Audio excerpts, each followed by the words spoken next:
اے ابن مسلم دین حق تشناو جہانس، یہ مولانا صاحب کی ابتدائی کلمات تھے، اور اسی بیچ ہمارے ساتھ میں موجود ہے مولانا مشتاق احمد بیری صاحب، اس وقت ناروارہ بیروا میں موجود ہے، اور یہاں پر انہوں نے ایک خطبہ نکاح انجام دیا۔ ان سے کچھ سوالات رہیں گے مختصراً۔ مولانا صاحب آپ کا خیر مقدم ہے۔ جزاک اللہ خیر، بارک۔ مولانا صاحب، جو نکاح میں تاخیر ہو رہا ہے، اگر کسی شادی کو لے کر سگائی ہو رہی ہے، اس کے بعد جو لمبا عرصہ ایک انٹرول رکھا جاتا ہے، اس کے بیچ میں جو خرافات پیدا ہوتے ہیں، اس حوالے سے آپ کیا کہنا ہے؟ الحمدللہ وکفی والصلاۃ والسلام علی نبی المصطفیٰ نبینا محمد وآلہ واصحابہ اجمعین، اما بعد۔ جہاں تک اس سوال کا تعلق ہے، اگرچہ ریلیجسلی اس میں ہمیں یہ جواز ہے کہ ہم نکاح 6 مہینے پہلے، 4 مہینے پہلے، 1 سال پہلے پڑھ بھی سکتے ہیں، لیکن یہ دور پرفتن اور پرآشوب ہے۔ اس دور میں علماء یہی سجسٹ کرتے ہیں کہ نکاح اور رخصتی یکساں ہونی چاہیے، یعنی ایک ہی وقت ہونی چاہیے، کیونکہ بیچ میں جو یہ موبائل وغیرہ کا معاملہ ہے، بیچ میں جو مسائل اور مشکلات کا معاملہ ہے، بدعات اور خرافات کا معاملہ ہے، اس چیز سے رشتے میں پھر دراڑ پیدا ہوتی ہے۔ تو پھر جو اختلافات ان کے درمیان ہمیں نظر آتے ہیں، وہ بہت ہی زیادہ مشکل اس رشتے کو انجام دینے میں حائل آتے ہیں۔ لہذا ہماری بھی یہی گزارش ہے عوام الناس سے کہ اس پرفتن اور پرآشوب دور کو ملحوظ رکھتے ہوئے ہمارا یہی موقف ہونا چاہیے، ہمارا یہی کردار و گفتار و رفتار ہونا چاہیے کہ رخصتی اور نکاح ایک ہی وقت میں ہونی چاہیے۔ بیچ میں جو وقفہ رکھا جاتا ہے، اس سے رشتے میں جو بگاڑ پیدا ہوتا ہے، پھر اس رشتے کو دوبارہ قائم کرنا ہم سب کے لیے بہت ہی زیادہ مشکل نظر آتا ہے۔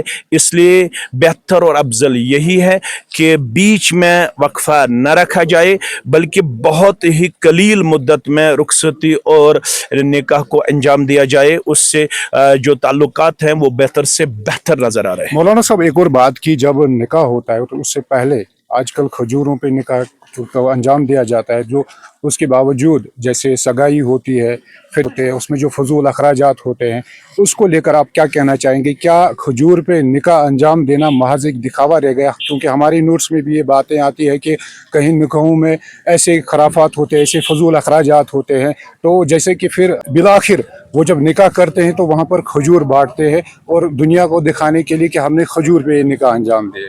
کیا کہنا چاہیں گے؟ اس کو شرعی ٹرمینالوجی میں افراط و تفریط سے تعبیر کیا گیا ہے۔ نہ شریعت ہمیں افراد کی اجازت دیتا ہے، نہ تفرید کی اجازت دیتا ہے۔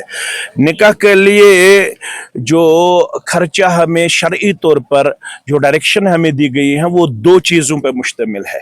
نکاح میں صرف 2 خرچے ہمیں نظر آتے ہیں، ایک تو مہر اور دوسرا ولیمہ۔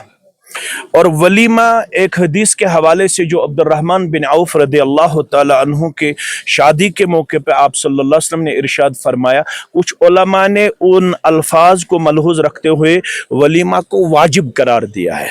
جو یہ رسم آج کل بنا ہوا ہے کہ لڑکے والے کی طرف سے بھی کھجور تقسیم کیے جاتے ہیں، اور دعوت ہمیں مفقود نظر آتی ہیں، دعوت ہمیں بعید نظر آتی ہیں، دعوت ہمیں ان خاندان سے بہت بعید نظر آتی ہیں، یہ شرعی طور پر صحیح نہیں ہے۔ ہمیں لڑکے والا ہونے کے ناطے ہمیں دعوت کرنی چاہیے، ولیمہ کرنا چاہیے، لیکن ولیمہ بیلنسڈ ہونا چاہیے۔ جو آج کل ولیمے میں ہمیں خرافات، بدعات اور رسومات اور رواجات نظر آتے ہیں، وہ ٹوٹلی انفارچونیٹ فار ہول امہ ہے۔